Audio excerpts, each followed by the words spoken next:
Hello दोस्तों, स्वागत है आपका आपके अपने यूट्यूब चैनल स्टडी विथ एजे में। इसमें आज की वीडियो में मैं आपके लिए लेकर के आया हूँ आपकी वार्षिक परीक्षा 2026 बच्चों। ये राज्य शिक्षा केंद्र मध्य प्रदेश भोपाल के द्वारा आपकी परीक्षा है। 9 मार्च को आपके कक्षा 7वीं का हिंदी का पेपर है बच्चों। इस परीक्षा में किस प्रकार के प्रश्न आपको पूछे जाएंगे, उनके उत्तर आपको कैसे लिखना है, क्या क्या चीज़ें आपकी परीक्षा के लिए महत्वपूर्ण है, वो सारी चीज़ें आज की इस वीडियो में मैं लेकर के आया हूँ। तो वीडियो में आप अंत तक बने रहिएगा और सारी चीज़ों को देखने के लिए चैनल को सब्सक्राइब करना, ताकि आपके आने वाले जितने भी पेपर हैं, विज्ञान, सामाजिक विज्ञान, अंग्रेजी, गणित, संस्कृत, सारे विषय की 3-3 4-4 वीडियो चैनल पे डली हैं, तो सभी को देखना, जिससे आपके परीक्षा की तैयारी बहुत अच्छे से इसमें होगी। आइए देखते हैं हम। सबसे पहले आपको बहुविकल्पी प्रश्न पूछे जाएंगे बच्चों, जो आपके प्रश्न नंबर 1 से 5 तक के होंगे। तो इसमें किस प्रकार के प्रश्न रहेंगे, उनके उत्तर आपको कैसे लिखना है, सारी चीज़ें इस वीडियो में हम देखेंगे। तो इसमें लिखा है, निर्देश है, सही विकल्प चुनकर उत्तर लिखना है आपको और प्रत्येक के लिए 1 अंक आपको मिलेगा। जैसे पहला प्रश्न लिखा है, लहिणा किस नाम से प्रसिद्ध हुआ? तो जो लहिणा था वो गुरु अंगद जी के नाम से प्रसिद्ध हुआ था। दूसरा प्रश्न है बच्चों, मेरी भावना कविता के कवि कौन हैं? तो इसके कवि हैं जुगल किशोर युगवीर, ये इनके कवि हैं।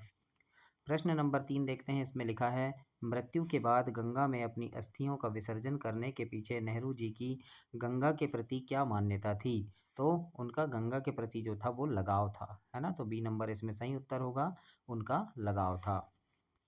आगे देखेंगे अब इसी में प्रश्न नंबर 4। चौथे प्रश्न में क्या पूछा है आपके लिए वो देखते हैं। तो प्रश्न नंबर 4 पूछा है कि जवाहरलाल नेहरू द्वारा लिखित पुस्तक इनमें से कौन सी है? तो जवाहरलाल नेहरू द्वारा जो लिखित पुस्तक है वो है भारत एक खोज, है ना। उन्होंने ये पुस्तक लिखी है, भारत एक खोज। तो याद रखना, ये आपसे खालिस्तान में भी पूछ सकता है बच्चों, तो ये प्रश्न आपको बनना चाहिए। और इनमें से जो भी प्रश्न नहीं बनता है उसे आप नोट कर लें, ताकि सारी चीज़ें आपको उसमें बने। आगे हम पूरे 26 प्रश्न देखेंगे, लघुत्तरी, दीर्घोत्तरी, सभी प्रश्नों के उत्तर सहित इसमें दिया गया है। तो मैं आपके लिए ये वीडियो लेकर के आया हूँ। अगला है मेघ का पर्यायवाची। तो मेघ का पर्यायवाची बादल होता है। अब देखते हैं हम प्रश्न नंबर 6 से 10 तक, रिक्त स्थान की पूर्ति कीजिए। छठवां प्रश्न पूछा है, सामाजिक समरसता प्रेम पर आधारित भाव है ना। खालिस्तान में क्या आ जाएगा? प्रेम आ जाएगा। सातवां प्रश्न है, भाव जगत में मेरा सब जीवों से स्नेह जो नित्य रहे। मैहर में माँ शारदा का मंदिर है। और नौवां प्रश्न है, सुभाष चंद्र बोस ने अपने पत्र में मांडले जेल को तीर्थ स्थान माना। और अभिनंदन शब्द में अभी उपसर्ग है। तो इस प्रकार से खाली जगह में आपको सही शब्द लिखकर इसे कंप्लीट करना है। देखते हैं अति लघु उत्तरीय प्रश्न, बहुत ज़्यादा महत्वपूर्ण प्रश्न इसमें है आपके लिए। तो जो भी प्रश्न आपसे नहीं बनेगा बच्चों, उसको आप नोट कर लें, 3-4 बार पढ़ें, तो वो आपसे बनने लगेगा। ऐसा ना हो कि परीक्षा में जाएं और आपसे कोई भी प्रश्न छूट जाए, है ना। इसीलिए सारे प्रश्नों की तैयारी बहुत अच्छे से कीजिएगा और बहुत अच्छे से आपका पेपर बने। मेरी बहुत सारी शुभकामनाएं हैं आपके लिए, और आप अपनी कक्षा में प्रथम स्थान प्राप्त करें, ऐसी भी हार्दिक शुभकामनाएं हैं आपके लिए। तो दोस्तों, चैनल सब्सक्राइब कर देना, आगे आने वाले सारे पेपर की वीडियो इसमें आपको मिलेगी। देखते हैं प्रश्न नंबर 11, जिसमें पूछा है, ज्ञान प्राप्ति के लिए प्रतिदिन किसका अभ्यास करना चाहिए? तो उत्तर में हम लिखेंगे, ज्ञान प्राप्ति के लिए प्रतिदिन योग का अभ्यास करना चाहिए। 12वां प्रश्न है, झांसी की रानी कविता किसकी प्रमुख रचना है? तो इसका उत्तर हो जाएगा, झांसी की रानी कविता सुभद्रा कुमारी चौहान की प्रमुख रचना है। किसकी है? सुभद्रा कुमारी चौहान की। आगे देखते हैं प्रश्न नंबर 13। और 13 प्रश्न में पूछा है, वर्षा ऋतु में कौन सा पक्षी बादलों को घेर कर नृत्य करने लगता है? तो इसका उत्तर होगा, वर्षा ऋतु में मोर पक्षी बादलों को देखकर नृत्य करने लगता है। 14 प्रश्न है बच्चों, भोपाल में कौन कौन से दर्शनीय स्थल हैं? तो इसके उत्तर में लिखेंगे, भोपाल में सांची स्तूप, भीमबेटका, भारत भवन, इंदिरा गांधी राष्ट्रीय भवन, मानव संग्रहालय आदि दर्शनीय स्थल हैं। तो इस प्रकार से प्रश्न 14 में लिखेंगे। प्रश्न नंबर 15 बहुत इंपॉर्टेंट प्रश्न है कि मांडले जेल की जलवायु से नौजवानों को कौन सी बीमारी हो रही थी? तो लिखेंगे, मांडले जेल की जलवायु से नौजवानों को तपेदिक की बीमारी हो रही थी। इस प्रकार से आपको प्रश्न 15 में लिखना है। 16 प्रश्न पूछा है, पलकों पर बैठाना मुहावरे का अर्थ लिखिए। तो इसमें लिखेंगे, पलकों पर बैठाना मुहावरे का अर्थ है बहुत अधिक प्रेम करना या बहुत आदर सत्कार करना। इस प्रकार से 16 तक लिखेंगे। अब प्रश्न नंबर 17 से 22 तक लघु उत्तरी प्रश्न हैं जो आपके 3-3 नंबर के होंगे। एक प्रश्न के लिए 3 अंक इसमें रहेगा। तो देखते हैं प्रश्न नंबर 17 आईएमपी प्रश्न है कि 4 स्त्रियों की कहानी में आपको कौन सी स्त्री का पुत्र सबसे अच्छा लगा और क्यों लगा? तो इसके उत्तर में हम लिखेंगे तीसरी स्त्री का पुत्र सबसे अच्छा लगा, क्योंकि वह पानी भरकर वापस लौटते समय अपनी माँ के सिर से घड़ा उतरवाकर स्वयं घड़ा उठाकर चलता था। वह विनम्र और सेवाभावी था, है ना? तो इस प्रकार से प्रश्न 17 में लिखेंगे। 18 प्रश्न है राखी वह शीतल प्रलेप है जो सारे घाव भर देती है, इसका अर्थ स्पष्ट कीजिए।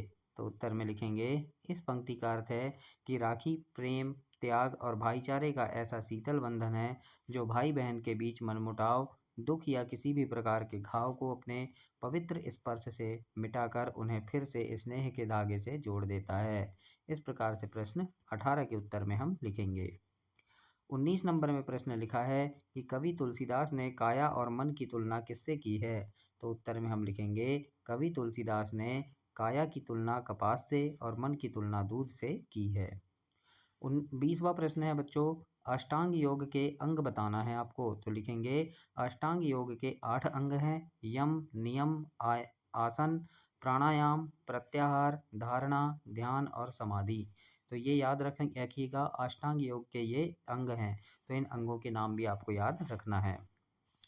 अगला प्रश्न पूछा है तत्पुरुष समास किसे कहते हैं, एक उदाहरण देकर समझाना है। तो इसके उत्तर में हम लिखेंगे तत्पुरुष समास वह समास है जिसमें दूसरा पद प्रधान होता है और दोनों पदों के बीच की विभक्ति यानी कारक चिन्ह का लोप हो जाता है। उदाहरण जैसे राजकुमार, है ना, मतलब राजा का कुमार।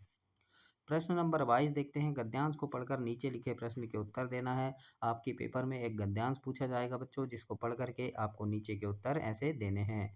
जैसे प्रश्न यहाँ पर लिखा है गद्यांश का उचित शीर्षक लिखिए। तो शीर्षक लिखे हैं हमने मनुष्य की अशांति का कारण, है ना। तो आपको गद्यांश पढ़ना है और उसी में से यहाँ प्रश्नों के उत्तर लिखना है। दूसरा प्रश्न है मनुष्य की मानसिक शांति को किसने भंग किया? तो उत्तर हो जाएगा मनुष्य की मानसिक शांति को मशीनों द्वारा गूंज रही भयावह आवाज ने भंग किया। मनुष्य को दुखी किसने बनाया? तो लिखेंगे मनुष्य को दुखी भौतिक संपत्ति के प्रति मानव आकर्षण ने बनाया। तो इस प्रकार से ये प्रश्न थे। देखते हैं दीर्घोत्तरी प्रश्न है जो प्रश्न नंबर 23 से 26 तक होंगे और इसमें 5 नंबर का एक प्रश्न होगा बच्चों। और इसमें जो 4 प्रश्न हैं, चारों प्रश्न बहुत महत्वपूर्ण है, तो इसको अंतिम तक आप जरूर से देखिएगा। जो भी प्रश्न नहीं बनता उसको नोट कर लें, 2-3-4 बार पढ़ेंगे तो आपसे बनने लगेगा। प्रश्न 23 देखते हैं, लिखा है रहे भावना ऐसी मेरी सरल सत्य व्यवहार करूं। इस पंक्ति का भावार्थ अपने शब्दों में लिखना है। तो इसके उत्तर में आप लिखेंगे कि इस पंक्ति का भावार्थ यह है कि कवि ईश्वर से कामना करते हैं कि उनकी भावना हमेशा ऐसी रहे कि उनका व्यवहार सभी लोगों के प्रति सरल और सीधा और सत्य पर आधारित हो। वे चाहते हैं कि उनके मन में किसी के प्रति छल कपट या बैर भाव ना हो और वे हमेशा सच्चाई तथा सरलता से ही जीवन व्यतीत करें। इस प्रकार से प्रश्न 23 में हम लिखेंगे। 24 प्रश्न है डॉक्टर अब्दुल कलाम को मिसाइल मैन बनने की प्रेरणा कहाँ से मिली? क्या आप भी इससे प्रभावित हैं? तो उत्तर में हम लिखेंगे डॉक्टर अब्दुल कलाम को मिसाइल मैन बनने की प्रेरणा उनके शिक्षक श्री सुब्रमण्यम अय्यर द्वारा दी गई। एक पक्षी की उड़ान की व्याख्या से मिली, है ना, जिसमें उन्होंने पक्षियों की उड़ान के पीछे के वैज्ञानिक सिद्धांतों को समझाया था। यह देखकर कलाम जी के मन में भी उड़ने वाली मशीनों को बनाने की इच्छा जागी। इस प्रकार से आप प्रश्न 24 का उत्तर लिखेंगे, बहुत महत्वपूर्ण प्रश्न है। अब 25 प्रश्न में तो ये है लेटर लिखने के लिए आएगा या फिर आपको आवेदन पत्र लिखने के लिए आएगा बच्चों, है ना, छुट्टी के लिए। तो आवेदन पत्र आपसे लिखते बनता होगा एप्लीकेशन हिंदी में, तो इस प्रकार से आप इसमें लिखेंगे। और 26 प्रश्न में आपको निबंध लिखने आएगा, कोई भी प्रिय त्यौहार के बारे में, किसी मेले का वर्णन या फिर पर्यटन स्थल, है ना। तो आपको बहुत अच्छे से ये सारी चीज़ें लिखनी है। तो इस प्रकार से ये आपका हिंदी का पेपर था जो आपका 9 मार्च को होने वाला है। तो उसके लिए काफ़ी अच्छे से आप तैयारी कीजिए। काफ़ी सारे वीडियोस चैनल पे मैंने डाला है, तो चैनल सब्सक्राइब करके उन वीडियोस को देखें, अपने दोस्तों तक भी उसे शेयर करें और चैनल को सब्सक्राइब करें, वीडियो को लाइक करें। धन्यवाद बच्चों।